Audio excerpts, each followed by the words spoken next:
You're watching tonight's TV special, A Decade Remembered. Good evening, I'm Walter Cronkite, and today is December 29th, 1969. And with the 60s coming to an end, we at CBS News wanted to take a moment and reflect on this decade. The 60s started and ended with a bang. This decade began with the election of Kennedy in 1960, which began the chain of change, starting with his new frontier, which, although ambitious, did not meet its full potential. Tragically, his goals were only achieved posthumously through Lyndon B. Johnson by means of the Great Society. Following the Cuban Missile Crisis and the Bay of Pigs, tensions with Russia increased, which led to the space race. Arguably, one of Kennedy's and America's greatest successes was the space program. Kennedy also dealt with the increasing need for civil rights. In response to the freedom rights and the increased liberal atmosphere brought on by the civil rights movement, Kennedy supported a civil rights bill in 1963, which only came to pass in 1964 with LBJ. Soon after the bill's proposal, Kennedy was assassinated and succeeded by LBJ. Kennedy's plans for domestic policy were finally carried out by LBJ through his Great Society. However, the War of Vietnam drastically reduced many of the Great Society programs. Due to the war, American nationalism and LBJ's popularity took a huge hit. Nixon gained support when he announced his secret plan to end the war.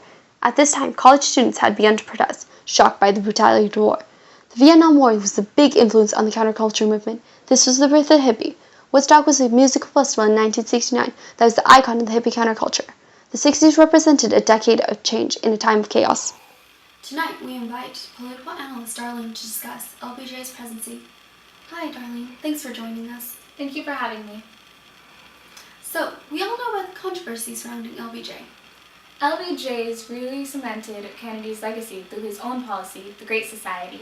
The passage of Medicare addressed the issues of health care, his VISTA program of 1964, and his Housing and Urban Development Act of 1965 reduced poverty by 40%. But those programs also put America in debt. Yes, LBJ was under a lot of pressure. On one hand, he must address the issues of poverty and civil rights, but on the other hand, he had to consider his taxpayers. Kennedy was very charismatic and ambitious, which made LBJ have a lot to prove. In regards to foreign policy, he was extremely aggressive to the expansion of communism, sending thousands of troops to Latin America. Kennedy wasn't in office for long, but he sure set the bar high for LBJ to meet. Yes, he did. In fact, LBJ's over-aggression towards the communism is what turned America against him. Events like the Tet Offensive and the My Lai Massacre made the public question why we're even fighting this war. The use of napalm horrified citizens and led to the decline of LBJ's popularity. Well, let's examine the more positive aspects of LBJ's presidency. LBJ's greatest accomplishment lies within the civil rights. The Civil Rights Act of 1964 is the most important act for the expansion of civil rights to this day. It helped African Americans and minorities such as women gain a voice in society. Well, that leads us to our next topic. We go now to Diane. Thank you, Phyllis. So today I'm here with Betty Frieden. Hi, Betty. Thank you for joining us. Pleasure to be here. So in the past 10 years, you've accomplished a lot, all starting with your book, right? Could you tell me a little bit about that? My book, The Feminine Mystique, addresses the unrest in the lives of the common housewife who strive to uplift this limit placed upon them for being women. I see. So what inspired you to write this book? Well, as a psychiatrist, I was asked to do a survey of women in which I discovered that they were deeply unhappy. I realized that they were not alone. Like many women, I had been forced to give up my education and career to raise children. I just felt so unfulfilled.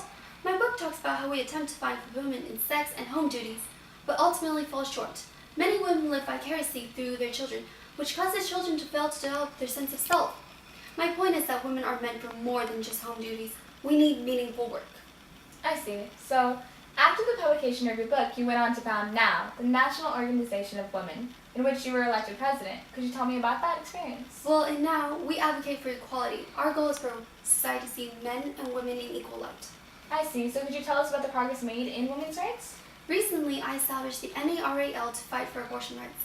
The right to choose really determines a woman's life. But definitely a landmark decision was the Civil Rights Act of 1964, which prohibits sex discrimination. However, as men come back from the war, women are being pushed out of the workforce and back into the home.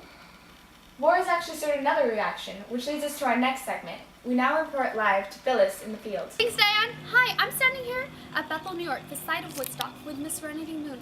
So, Miss Moon, can you tell us about your experiences at Woodstock? It was 3 days of peace and music. Well, why do you think Woodstock had such a huge turnout? Well, we're also sick of mainstream society. We don't want to end up like our parents in cookie cutter houses in the suburbs. We send out so much hatred and violence to places like Vietnam, and we go home and pretend like everything's fine. That needs to stop.